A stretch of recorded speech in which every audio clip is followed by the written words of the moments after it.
Ini doa, sesiapa yang membacanya, Allah mudahkan segala urusan, Allah kabulkan segala yang dia hajatkan. Sebagaimana kata Nabi, sesiapa yang membaca doa ini, Allah mudahkan segala urusan-urusan dirinya. Apa doanya? Allahumma la sahla illa ma ja'altahu sahla wa anta taj'alul hazan idza syi'ta sahla. Ya Allah, tidak ada kemudahan kecuali Engkau yang membuatnya menjadi mudah, dan tidak ada kesulitan yang berubah menjadi mudah kecuali Engkau menghendaki kesulitan kesedihan itu menjadi mudah. Mari amalkan, mari sebarluaskan. Semoga jadi jariah buat kita bersama-sama. Barakallahu fikum. Allah tahu kita capek, Allah tahu kita lelah, Allah tahu kita punya niat yang baik untuk apa yang sedang diusahakan. Allah tahu kok. Perbanyak sabarnya, perbanyak syukurnya. Semoga Allah nanti mudahkan jalannya. Kalau sedang punya persoalan, yakinkan pada diri kita bahwa Allah pasti akan memberikan solusi. Kata Allah, hei orang beriman, dalam keadaan suka ataupun duka, aku pasti akan perhatikanmu. Aku gak akan pernah meninggalkanmu. Tanamkan pada dirimu, kalau punya kesulitan sekarang, jangan kau banyak keluhkan. Bukankah dulu pun kau punya banyak kesulitan dan aku telah tuntaskan? Maka apakah 1000 kesulitan yang dulu yang telah aku selesaikan, berikan solusi, akan dikalahkan dengan satu persoalan ini saja? Tidakkah engkau mengingat persoalan-persoalan di masa lalu? Kalau Anda mau mendapatkan rezeki itu, baik yang sifatnya materi, uang, rumah, mobil, pakaian, makanan dan sebagainya, maka Anda mesti serius, usaha. Usaha yang serius. Saya belum bicara bagaimana cara usahanya, tapi Quran ingin membangun komitmen dulu. Anda mau usaha enggak? Anda usaha, saya kasih kata Allah. Tapi kalau Anda nggak usaha, nggak akan turun rezeki. Ya, nggak ada rezeki turun dengan cuman diam aja, nggak ada. Anda mesti usaha. Kalau Anda mau mendapatkan rezeki itu, baik yang sifatnya materi, uang, rumah, mobil, pakaian, makanan dan sebagainya, maka Anda mesti serius, usaha. Usaha yang serius. Saya belum bicara bagaimana cara usahanya, tapi Quran ingin membangun komitmen dulu. Anda mau usaha enggak? Anda usaha, saya kasih kata Allah. Tapi kalau Anda nggak usaha, nggak akan turun rezeki. Ya, nggak ada rezeki turun dengan cuman diam aja, nggak ada. Anda mesti usaha. Wes lepas, lepaskan, serahkan semuanya hanya kepada Allah, Zat yang maha kuat, yang maha penyayang, yang maha mengetahui, yang maha mengasihi. Serahkan semuanya kepada Allah. Wa may yatawakkal 'ala Allah fahuwa hasbuh. Kalau sudah sampai pada level tawakal, Allah yang jamin. Allah pasti cukupi semuanya. Tapi ingat tahapannya, pilih yang benar dulu. Ibadah dulu. Sabarnya kuatkan dulu. Baru poin terakhir tawakal. Artinya tawakal Anda melewati anak tangga yang benar, melewati proses yang benar, sehingga tawakal itu betul-betul tawakal yang sah, sehingga Allah akan berikan janjinya fahuwa hasbuh. Dan dikatakan oleh para ulama, jarang orang yang sampai level tawakal kemudian Allah kecewakan dia. Bukan jarang, tidak ada. Satu doa yang membuat Nabi Musa mendapat rezeki yang besar, termasuk salah satunya adalah rezeki menikah dengan perempuan yang salihah. Apa yang Nabi Musa baca? Doanya, Rabbi inni lima anzalta ilayya min khairin faqir. Jadi kalau teman-teman sedang berharapan besar atas sesuatu, salah satunya agar dilimpahkan dalam rezeki yang penuh keberkahan dan agar dicukupkan dalam setiap yang dihajatkan, plus sedang mendambakan pasangan yang salih ataupun salihah agar bisa menua bersama sampai surga, maka baca doa tadi banyak-banyak. Mari amalkan, mari sebarluaskan. Barakallahu fikum.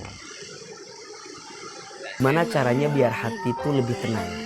Satu prinsip yang harus kita pahami agar hati tenang, dan itu langsung disampaikan oleh Allah dalam Al-Quran di surat Ar-Ra'd ayat 28. Apa kata Allah?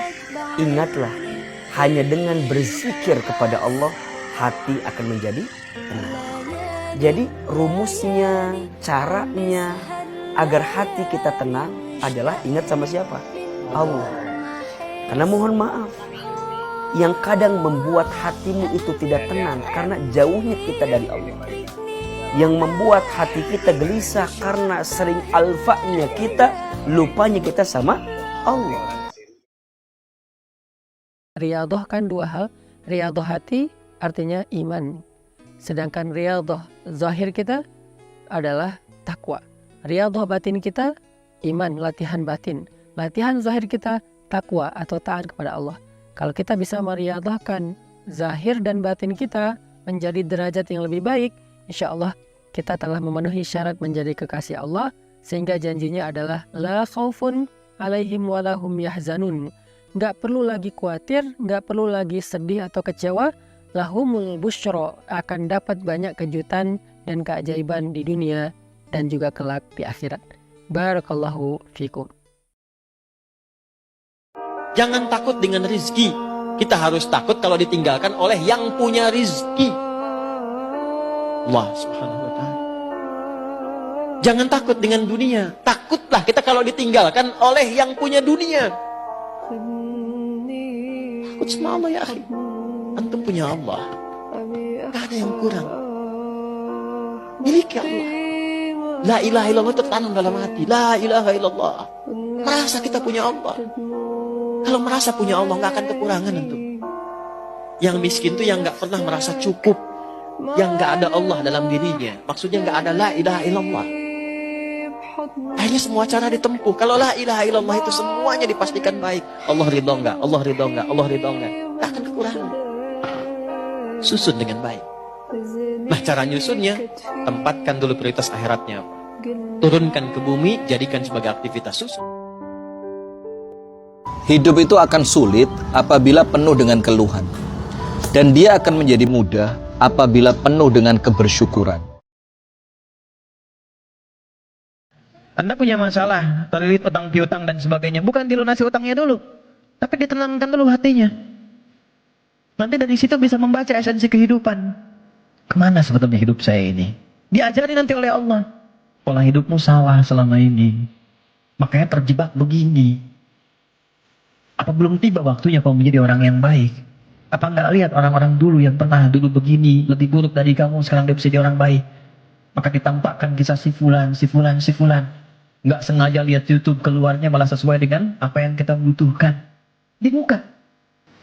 Nanti setelah sadar, keluar air mata tuh. Pelan, tiba-tiba ada orang datang di samping.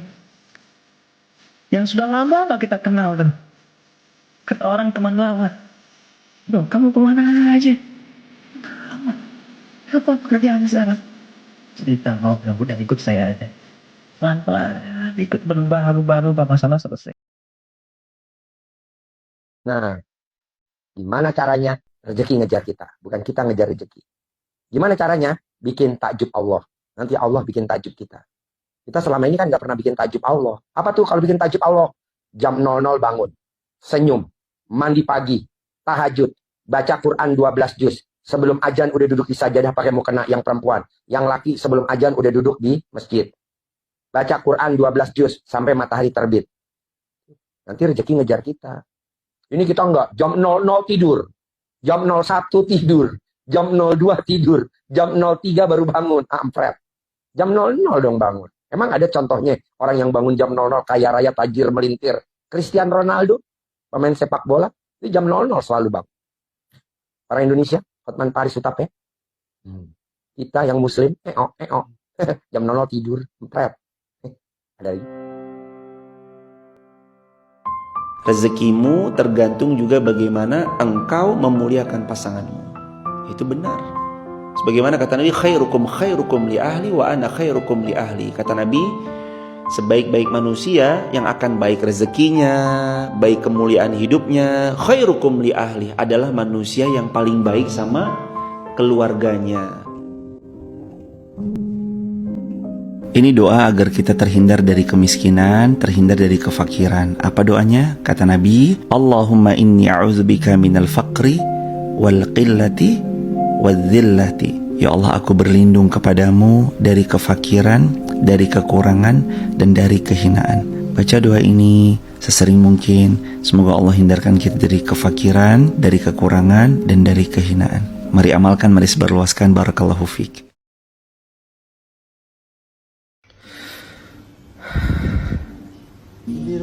Kata Allah, kujauhkan kamu dari temanmu, Ku hajar mentalmu habis-habisan. Ku tabahkan masalahmu. Ku uji kesabaranmu. Ku hancurkan rencanamu. Ku buat kau tersungkur. Ku buat kau menangis. Ku buat kau sakit. Ku sulitkan ekonomimu. Karena aku tahu kamu orang yang kuat. Pasti akan kuwujudkan mimpimu. Pasti akan kupenuhi kebutuhanmu. Pasti aku akan membahagiakanmu di saat waktu tiba untukmu. Tidaklah aku mempercepat dan tidak juga aku memperlambat. Tapi aku pasti akan memberikan di waktu yang tepat. Cepat belum tentu baik, lambat juga belum tentu buruk. Karena aku yang paling tahu kapan seseorang hambanya menerima hadiah takdir terbaik dariku. Dunia ini tidak mungkin memberikan kepada Anda 100%, tidak mungkin. Anda sehat, rumah tangga baik, anak-anak Masya Allah, mungkin Anda miskin. Ada diambil satu nikmat berupa apa? Kekayaan. Anda Allah bikin miskin. Ada yang lain, kaya raya, sehat walafiat, anaknya baik, mungkin rumah tangganya yang bermasalah. Ada yang lain, rumah tangganya baik, kaya raya, sehat walafiat, mungkin tidak punya anak keturunan. Ya situlah dunia ini. Kenapa di dunia tidak memberikan kepada Anda 100%? Supaya Anda ngerti tujuan akhir Anda adalah surga. Kalau di dunia Anda dapat 100%, Anda tidak pengen pergi dari dunia ini. Gak ada satupun ujian kecuali sesuai dengan permintaan kita. Itu adilnya Allah. La yukallifullahu nafsan illa usaha. Allah gak mungkin nguji kecuali sesuai kemampuan yang jadi kebutuhan kita. Apa butuhnya, apa pengennya, sesuai sifat ujiannya. Jadi kalau Anda sekarang mengalami masalah, sebetulnya masalah itu disiapkan oleh Allah untuk mewujudkan doa-doa kita. Harapannya pengen apa, ini ujiannya. Dan kita mampu melakukan itu. Ya, makanya tadi di surat Al-Insyirah waktu subuh kita bahas itu harus optimis. Begitu diuji, yakin saya bisa. Karena nggak mungkin Allah titipkan kalau tidak mampu menjalani. Jadi jangan pernah kita mencela satu persoalan hidup yang diujikan. Karena sesungguhnya ujian itu hasil dari permintaan kita sendiri. Kan semua Allah yang atur ya Allah. Ini semua punya Engkau. Hamba hanya ikhtiar. Engkau perintahkan, hamba jalani. Engkau minta, hamba ikhtiar, hamba ikhtiar. Engkau tetapkan hasil yang ini bukan milik hamba, itu punya Engkau. Engkau yang punya ya Allah. Semua berasal darimu. Tapi Engkau pasti merencanakan yang terbaik untukku. Orang yang bisa melahirkan kesimpulan seperti itu saat dia diuji, maka lihat ayat 157-nya. Ulaika alaihim salawatum mir rabbihim wa rahmah. Wa ulaika humul muhtadun. Orang-orang itu dipuji oleh Allah, shalawatun min rabbihim, dipuji. Orang yang lain meratap-ratap, hamba ini bertawakal kepadaku. Orang yang lain bahkan ada yang mencela aku, ya Allah kenapa begini, ya Allah kenapa mesti saya. Yang ini menerima dengan kesabarannya, aku berikan rahmatku kepadanya. Ketika rahmat itu turun, maka rezeki berlimpah turun kepadanya. Semua yang kita alami itu, kata Allah, sudah tercatat sebelum itu terwujud. Inna dzalika 'ala Allahi yasir. Sungguh bagi Allah mudah untuk mengatur itu semua.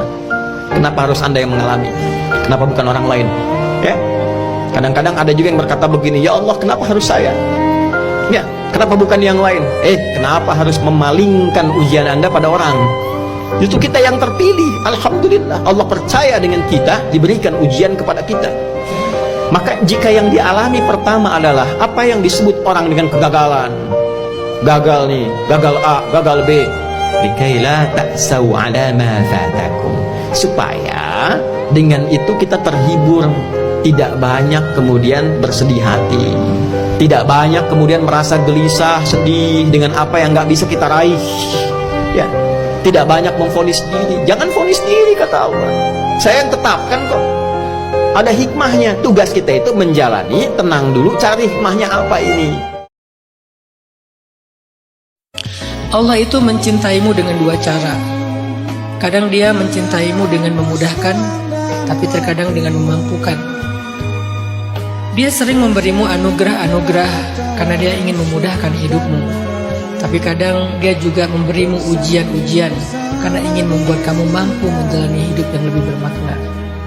Jadi belajarlah fokus untuk mengupgrade diri kamu lewat ujian-ujian yang Allah berikan dalam hidupmu. Kenapa Anda yang harus diuji? Kenapa Anda yang mesti dikasih masalah? Orang lain kenapa enggak? Karena Allah sedang jatuh cinta sama Anda. Anda sedang dicintai pemilik langit dan bumi. Kenapa Anda ngeluh? Gak semua Pak dicintai Pak. Apa buktinya? Banyak orang yang bermaksiat tetap dikasih rezeki. Tapi Allah tinggalin dia. Beda dengan Anda. Anda udah ngemis, udah nangis. Kata Allah, sabar sebentar lagi. Saya masih kangen dengan tangisan kamu. Ayo nangis terus.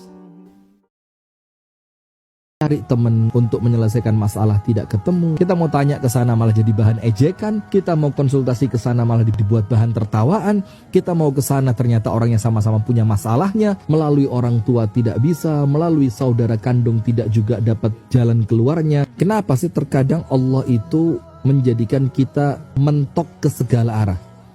Karena Allah itu menginginkan kita terputus dari semua keterkaitan dunia sehingga kita naik ke atas, kemudian kita cuma punya satu kata, ya Allah. Itu mentok sudah. Dan titik itulah boleh jadi yang memang oleh Allah ditunggu. Oleh Allah kita diberikan satu ujian yang kemudian kita yakin manusia mana yang bisa menyelesaikan gitu loh. Seakan-akan Allah ingin menunjukkan bahwa sudah saatnya engkau datang kepadaku dengan mengucapkan ya Allah. Sabar itu seperti kita meminum obat di kala kita sedang sakit. Pahit, nggak enak, dan kita nggak suka untuk meminumnya. Tapi ketika sembuh, Allah karuniakan manisnya kesembuhan itu lebih dari semua rasa sakit yang sebelum-sebelumnya pernah kita rasakan. Seperti itulah seorang hamba menjalani kehidupan yang disisipkan oleh Allah ujian-ujian. Sejatinya kalau dia mampu bersabar melewati ujian, hadiah yang Allah siapkan itu lebih manis dari semua ujian yang sedang dia sabari. Wasta'inu bis-sabri was-shalah. Tetap sabar ya, tetap tunaikan sholat ya. Allah sebaik-baik pemberi solusi atas apapun ujian yang sedang kita hadapi di hari ini. Barakallahu fiik. Jaga 3 sholat sunnah. 1 sholat tahajud. Belajar bangun di sepertiga malam ya. Karena orang yang ahli tahajud itu Allah angkat kemuliaan dalam hidupnya. Mau sukses tahajud, mau berhasil tahajud, mau mudah urusan tahajud. Maka nanti lanjutkan. Jangan tinggalkan kalau bisa sholat sunnah 2 rakaat sebelum subuh. Sholat sunnah 2 rakaat fajar sebelum subuh lebih baik daripada dunia beserta. Bukankah itu yang kita cari selama ini? Dunia. Ternyata ada cara, ada jalan dunia kita bisa kita dapatkan. Bahkan lebih baik jaga sholat sunnah 2 rakaat sebelum subuh. Maka nanti yang ketiga sholat sunnah duha. Barang siapa yang tidak tertinggal 4 rakaat duha di pagi hari. Coba kalau kita punya masalah, dawamkan zikirnya Nabiullah Yunus alaihissalam setiap malam minimal 100 kali. La ilaha illa anta subhanak inni kuntu minaz zalimin. Di situ wakafnya.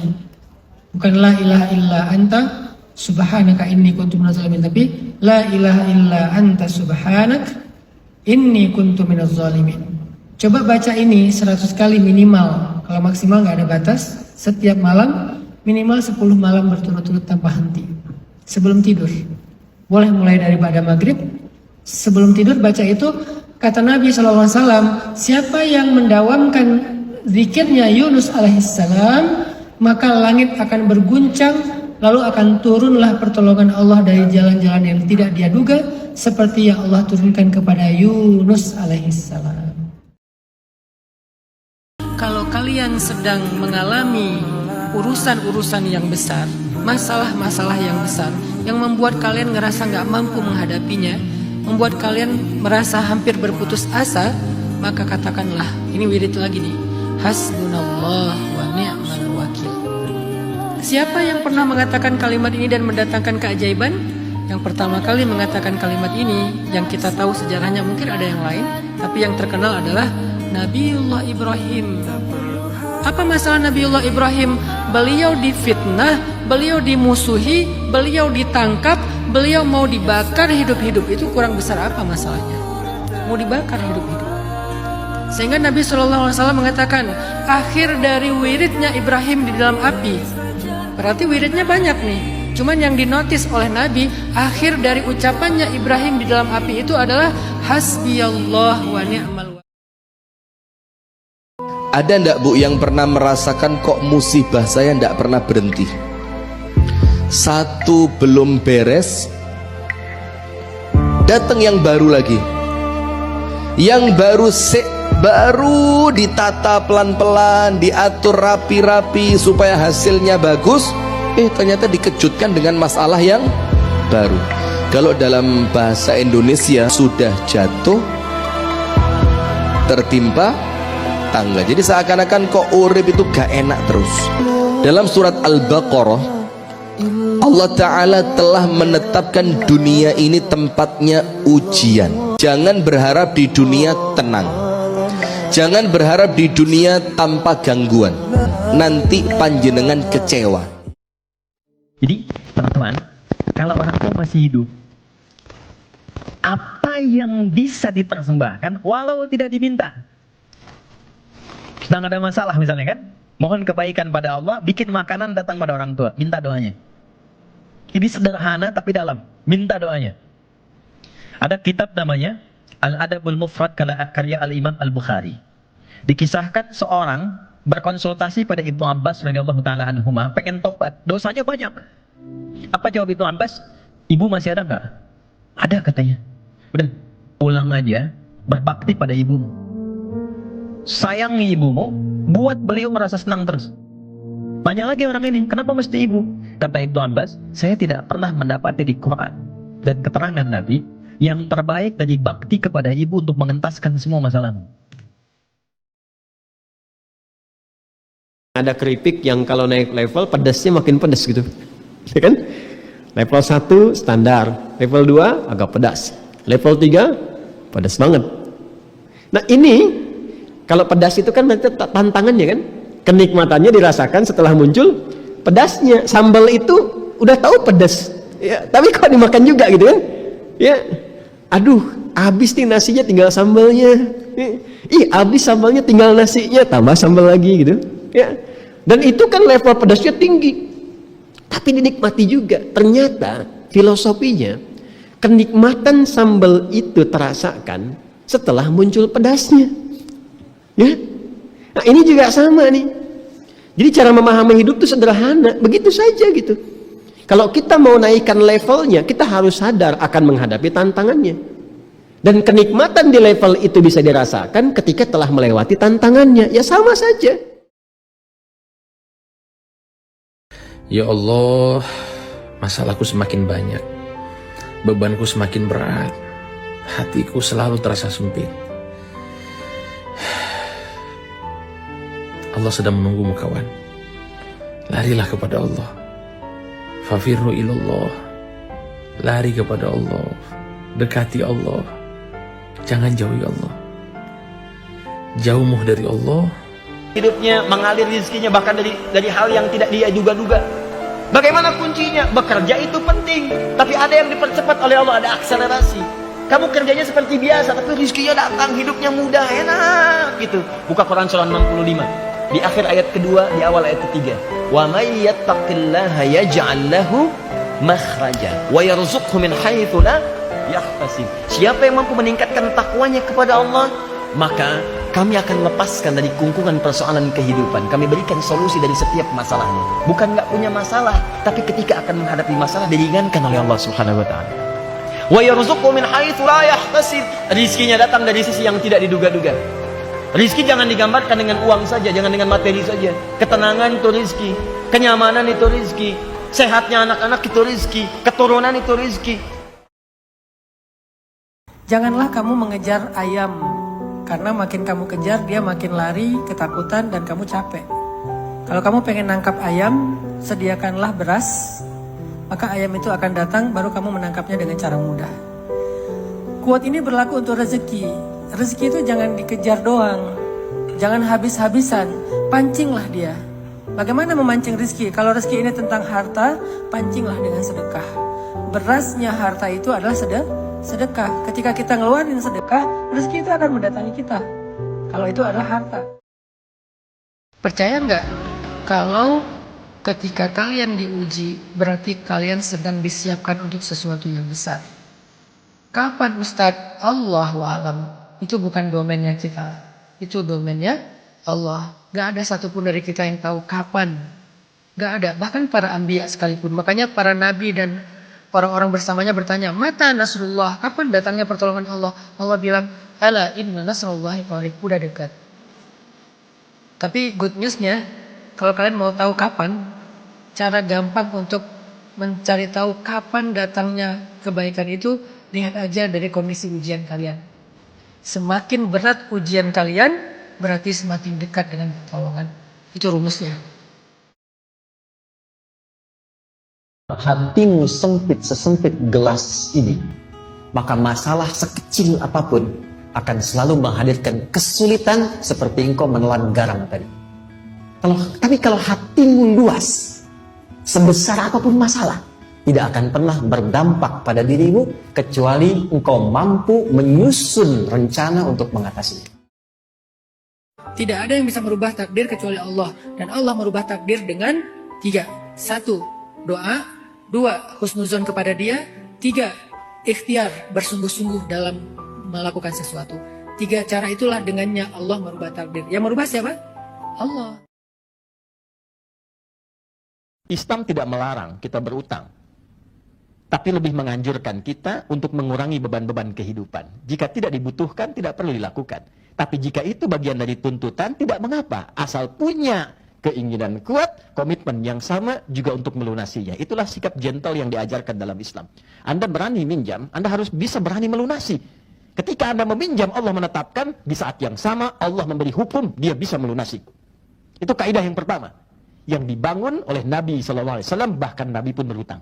Nabi pernah berutang dalam bisnisnya, Nabi pernah ditagih bahkan dalam keadaan yang kasar, dan Nabi dengan gentle mengatakan, oh ya, aku punya utang, aku lunasi.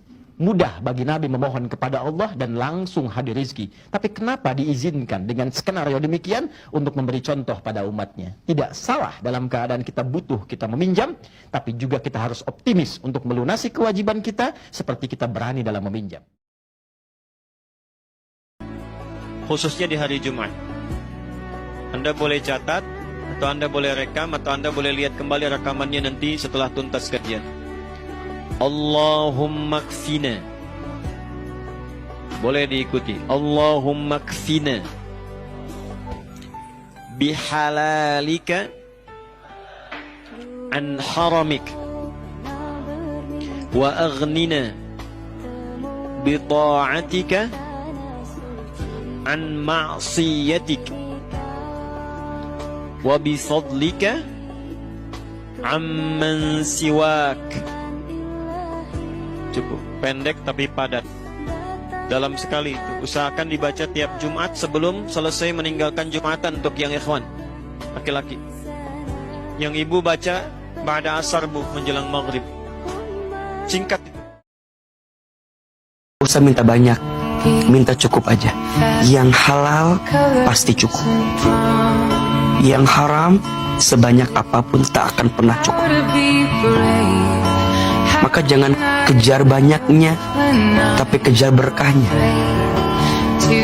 Gak usah khawatir dengan rezeki. Rezeki sudah tertakar, tak mungkin tertukar.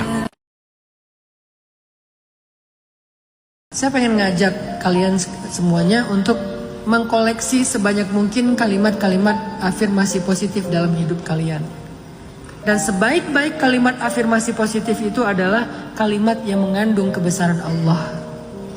Allah Maha Baik, Allah maha sempurna, Allah maha kuasa, Allah nggak pernah ingkar janji, Allah maha menyembuhkan, Allah maha pemberi rezeki, Allah maha penyayang, Allah peduli banget kepada hambanya, Allah nggak akan tega menyakiti hambanya, Allah ini, Allah itu, Allah ini, Allah itu.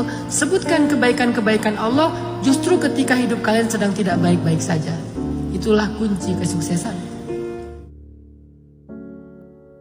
Kalau yang terjadi kadang belum sesuai dengan apa yang kita maui, bersyukurlah, berbahagialah karena boleh jadi yang terjadi itu sedang sesuai dengan apa yang Allah mau. Dan maunya Allah pasti lebih baik dari maunya kita sebagai hamba.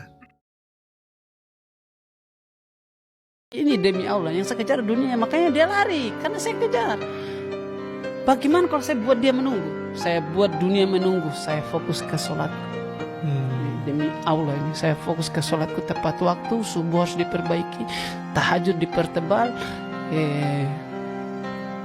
sholat didisiplinkan. Biarkan dunia menunggu. Kenapa? Karena saya lebih penting daripada mereka. Karena saya buat dia menunggu, saya lebih penting. Dunia. Saya dikejar. Saya dikejar ini sekarang ini Sama dunia, sama kerjaan dan lain sebagainya. Tapi jika engkau memilih untuk urusan dunia saja, keteruskan kerja, dan tak pernah berpikir untuk ibadah, aku akan buat engkau lelah menunaikan pekerjaan duniamu itu, dan tidak pernah aku akan berikan tambahan rezeki kecuali yang telah aku tetapkan kepadamu. Jadi mau kerja keras, mau capek, mau berangkat gelap, pulang gelap, dapatnya segitu juga. Karena saat seseorang diciptakan oleh Allah telah tetap rezekinya sampai dia meninggal. 1 miliar, 1 miliar, 2 miliar, 2 miliar, 100 miliar, 100 miliar. Anda mau pekerja apapun, ya, Anda mau bisnis, mau ngajar, mau apapun, segitu juga. Karena desain rezeki itu disesuaikan untuk maslahat kehidupan kita untuk mendekat kepada Allah. Tinggal bagaimana cara kita belajar supaya menggunakan itu dengan baik. Tapi kalau kita terus kerja dunia lagi, nggak pikir kepada konsep tadi, kata Allah akan buat dia lelah mencarinya. Dan dalam kelelahan itu dia tidak akan mendapatkan tambahan apapun kecuali rezeki yang telah aku tetapkan kepadanya.